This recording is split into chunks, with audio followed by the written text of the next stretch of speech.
E aí, pessoal, tudo bem com vocês? Eu sou o professor Celso Ramos, sou da plataforma Gonçalves Dias e esse é o programa Fica em Casa Aprendendo.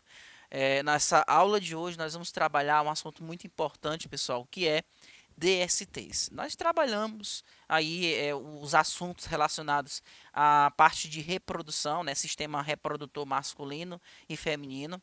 E eu expliquei para vocês um pouco sobre o desenvolvimento embrionário, tá? A gente tem aula sobre desenvolvimentos embrionários e a gente vai trabalhar agora as principais patologias que podem acontecer, que podem acometer os indivíduos. Durante as aulas, eu até coloquei alguns conselhos para vocês com relação à educação sexual, principalmente para os jovens. Por que a gente traz esses conselhos? Com o objetivo, principalmente, de evitar algum tipo de gravidez indesejada. A gente pretende, como educador, estar sempre dizendo: olha, aproveita a sua juventude, não entra numa vida de promiscuidade tão cedo, tá? Faça amigos, vá praticar esportes. Mas se por acaso você entrar, tiver relações sexuais, pelo menos se proteja. Até mesmo, primeiro, para evitar a gravidez indesejada e também para evitar algum tipo de doença sexualmente transmissível, que é justamente o assunto que nós vamos trabalhar agora, DSTs. A gente vai falar um pouco sobre prevenção. Eu vou explicar sobre as principais, né, as que caem mais em provas de vestibular, que é cancro mole, candidíase, condiloma, gonorreia, tricomoníase, herpes e AIDS, tá?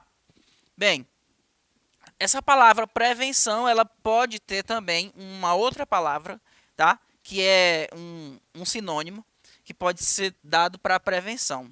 Anota aí, que palavra é essa? Profilaxia. Escreve-se profilaxia, tá? Com X no final. Profilaxia, que é a mesma coisa que prevenção.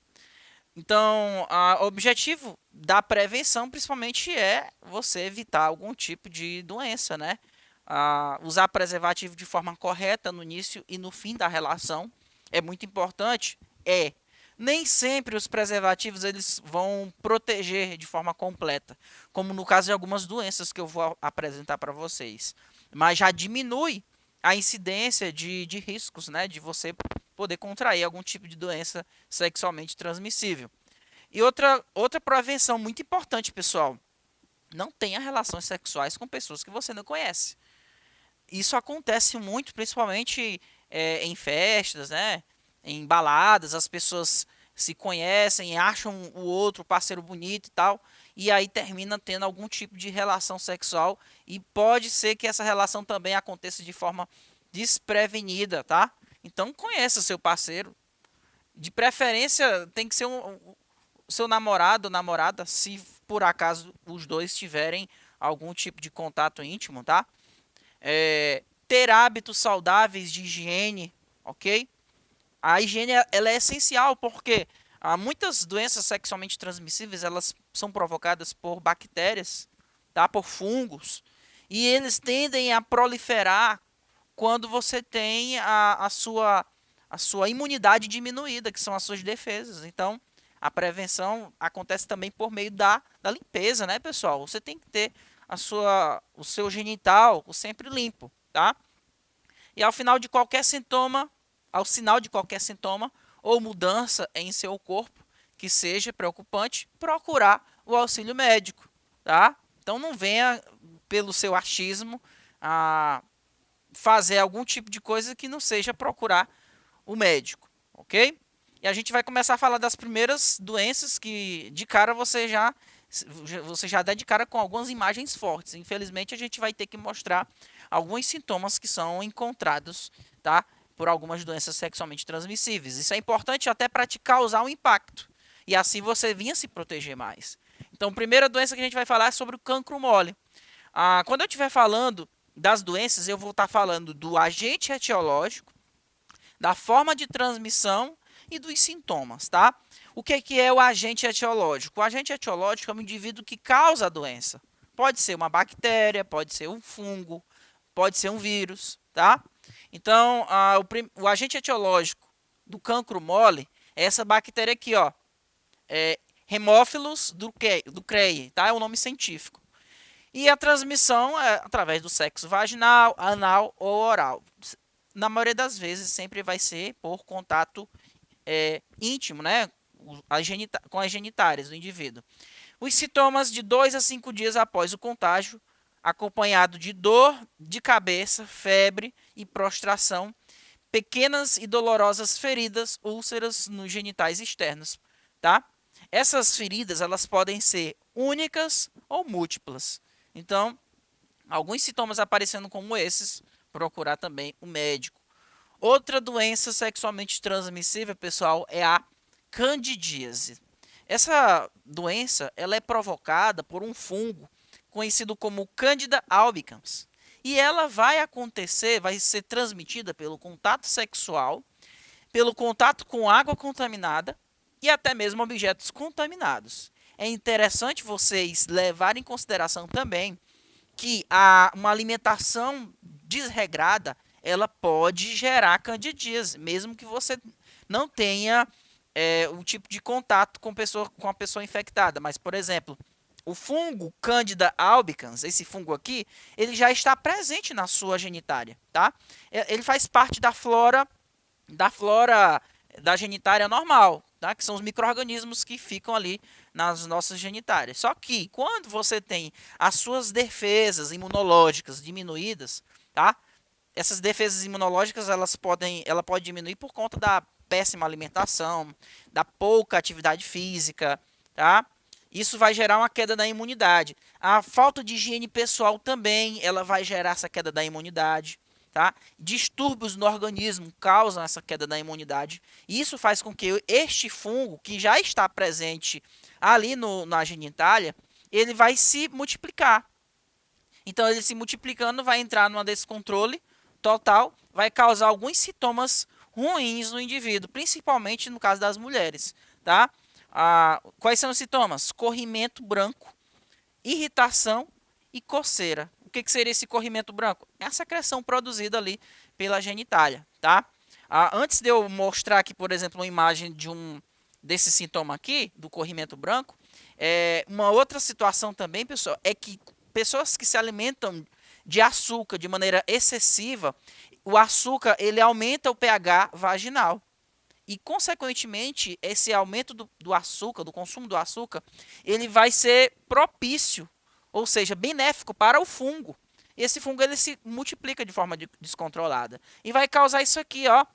No caso dos homens, pode provocar placas esbranquiçadas ali na região da glande, tá?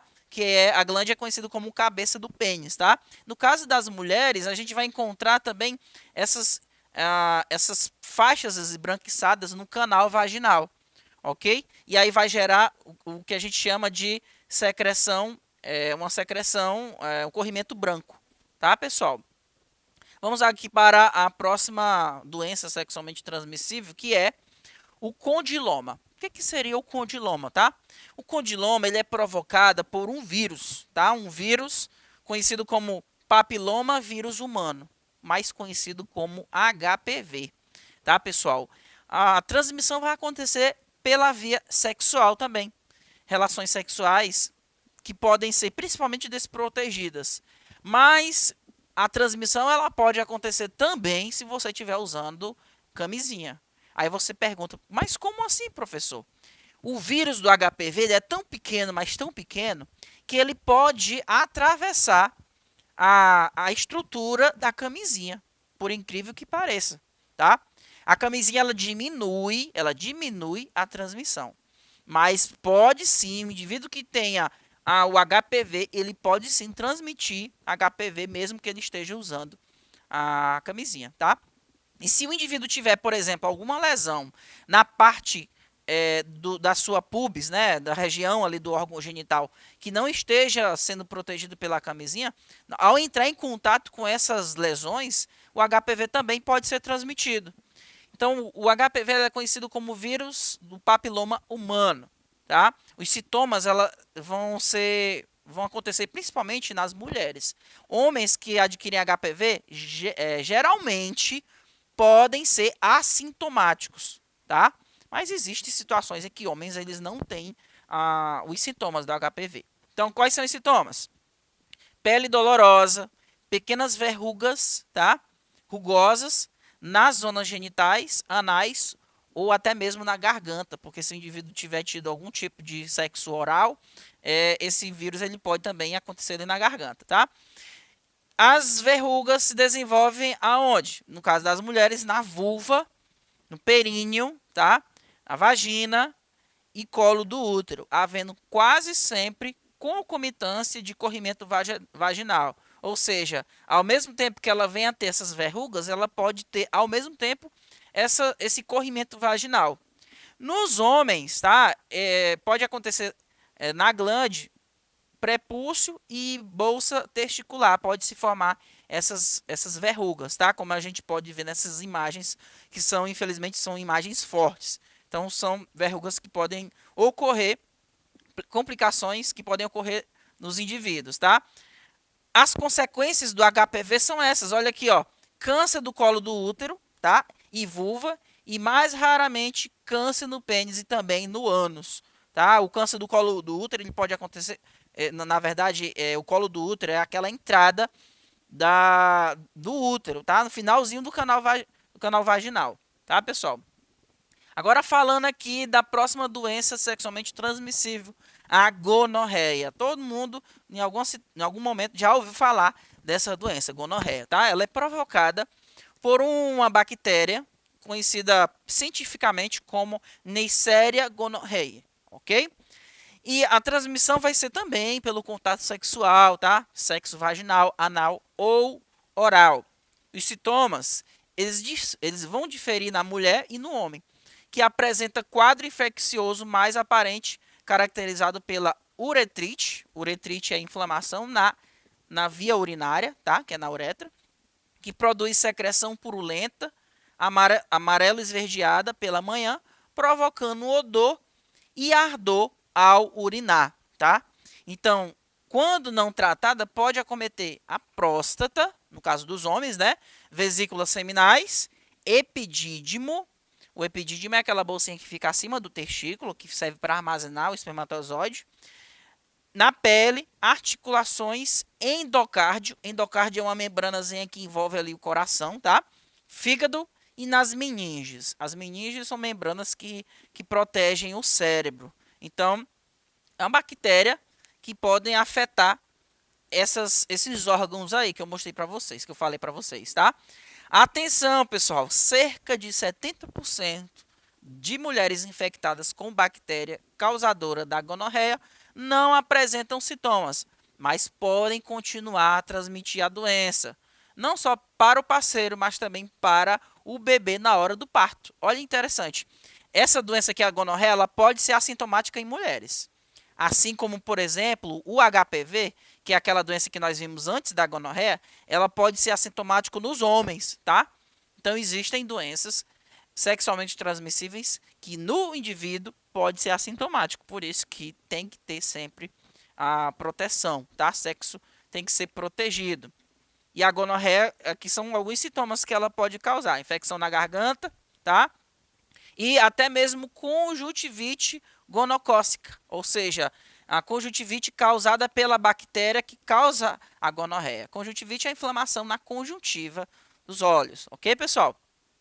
E a próxima doença sexualmente transmissível, também muito conhecida, que geralmente cai em provas, é a famosa tricomoníase, que é provocada por um protozoário, tá? Flagelado. Protozoário flagelado é um tipo de protozoário que se locomove por flagelo. Flagelo é um rabinho, né? Que é semelhante ao rabinho que tem no espermatozoide, tá? Então, um protozoário que se locomove por meio de flagelo. O nome dele, Trichomonas vaginalis. Esse é o nome científico dele, tá? A transmissão da tricomoníase, ela vai acontecer por relações sexuais sem proteção ou contato íntimo com secreções do indivíduo infectado. Os sintomas, na maioria das vezes, os indivíduos eles podem ser assintomáticos, tá? No caso dos homens. Mas quando apresentam sintomas, eles são dor ao urinar, ou ao ter relações sexuais, ardor e coceira na região genital, pessoal. As mulheres apresentam também um corrimento amarelo de odor desagradável, tá? E o processo inflamatório intenso na vagina e no colo do útero pode facilitar a penetração também do HIV no organismo, ou seja, é uma doença que vai ajudar a diminuir a imunidade do indivíduo, que consequentemente esse indivíduo ele pode posteriormente adquirir o vírus do HIV, que é o vírus que provoca a AIDS, tá, pessoal? E aí esse aqui é o corrimento, o famoso corrimento esbranquiçado, que no caso das mulheres tem um forte odor causado por este protozoário, tá, pessoal? Agora a próxima DST é a herpes.